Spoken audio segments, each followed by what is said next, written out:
Today I am going to show you how to make a dirty electro bass. I'm actually going to use an example from my last song that I created called Bomb the Bass.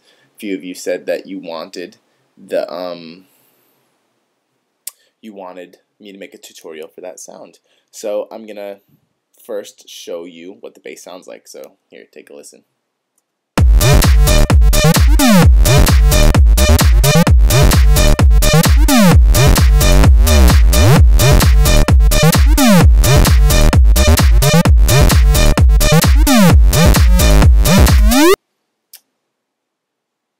Alright, so that's what the synth that I'm going to show you how to make sounds like.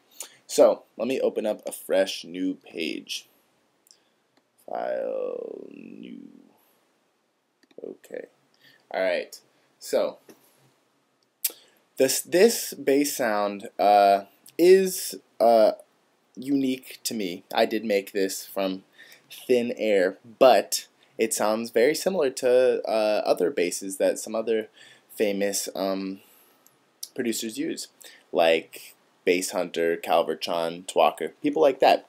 It's kind of a dirty bass. Alright, so what you're going to do before we even start is, if you look up here, I don't know if you'll have it when you start or not, but on mine when I open it, there's a thing that says Default Mastering Suite on top. Click that little arrow to bring it down, and go down here and click the folder and click Dance Combinator. This, if you can't figure that out, don't worry about it. It doesn't do much, but it kind of just makes everything a little punchier and stuff in the mix board. So don't worry about that if you can't figure it out, but you should do it if you can.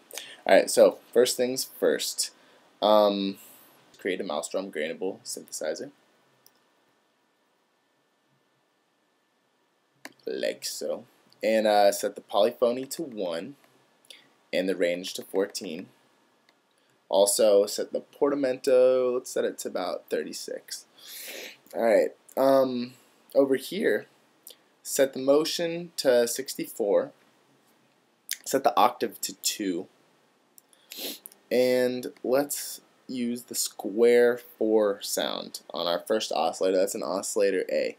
And if you see this little thing right here, this is going to route oscillator A to the shaper. So click that, then click the shaper to turn it on, and click saturate. The amount that we're going to do is 127. Oops, there we go, 127. And down here, we're going to make sure it's on BP12, and we're going to turn the resolution to 61. But don't really worry about that. It's really not going to do anything unless we turn on oscillator B, which you can do. But I'm not going to show you how to do that because that's not part of the bass. On the filter A, we're going to set the frequency to 104. And we are going to, what else are we going to do over here? I think that's all we're doing to filter A itself. Oh, on filter B, turn on that button that says keyboard right there. For the attack in our filter envelope, go to your filter envelope. Under the attack, we're going to set to 27. The decay is going to be set to 127 all the way to the top. The sustain will be set to 127 all the way to the top, and the release will be set to 127 all the way to the top.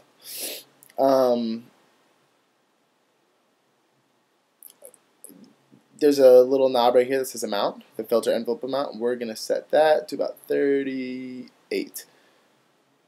Alright, under the volume, I boost it up to about 110. Alright, so now, on this synthesizer, create an M-class compressor.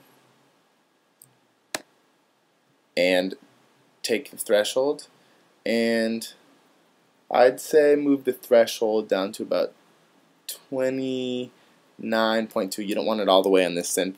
We're going to leave the soft knee off. We're going to move the ratio to infinite 1.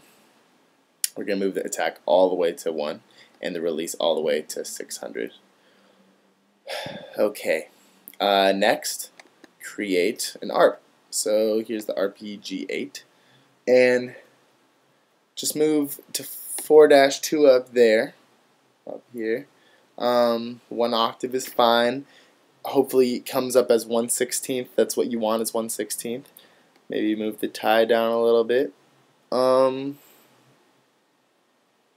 think that's all we're doing for that.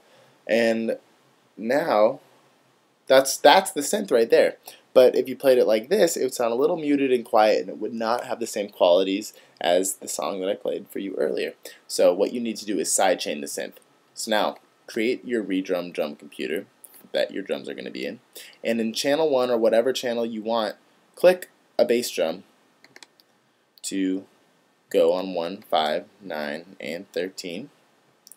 And then below the redrum drum computer, create a spider audio and merger and splitter. And now click the tab key on your keyboard to flip to the back. Here's our spider audio right here, and here is our redrum kit. So where it says A, B, left and right, click right here and drag a wire to that first channel or wherever you put your bass drums so that those are connected. Now drag your second wire up to your next available channel in your mixer. And then the third wire you are going to move up into your side chain in on the M-class compressor right there. Click tab to go back to the front. Let me see how this is sounding.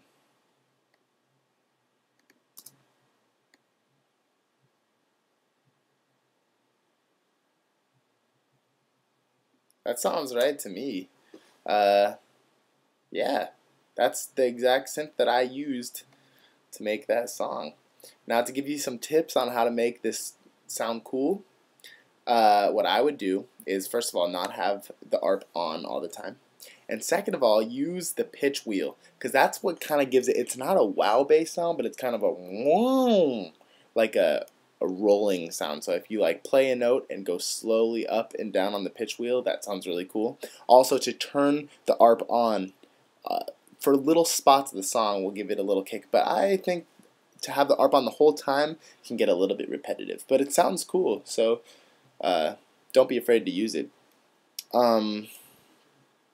That's really all you need to do. Just practice, practice, practice, and don't forget to use the pitch wheel, because that is a really huge point of part of making this synth so cool, and why so many people like the sound of it. Alright, so I hope that this video helps you guys out.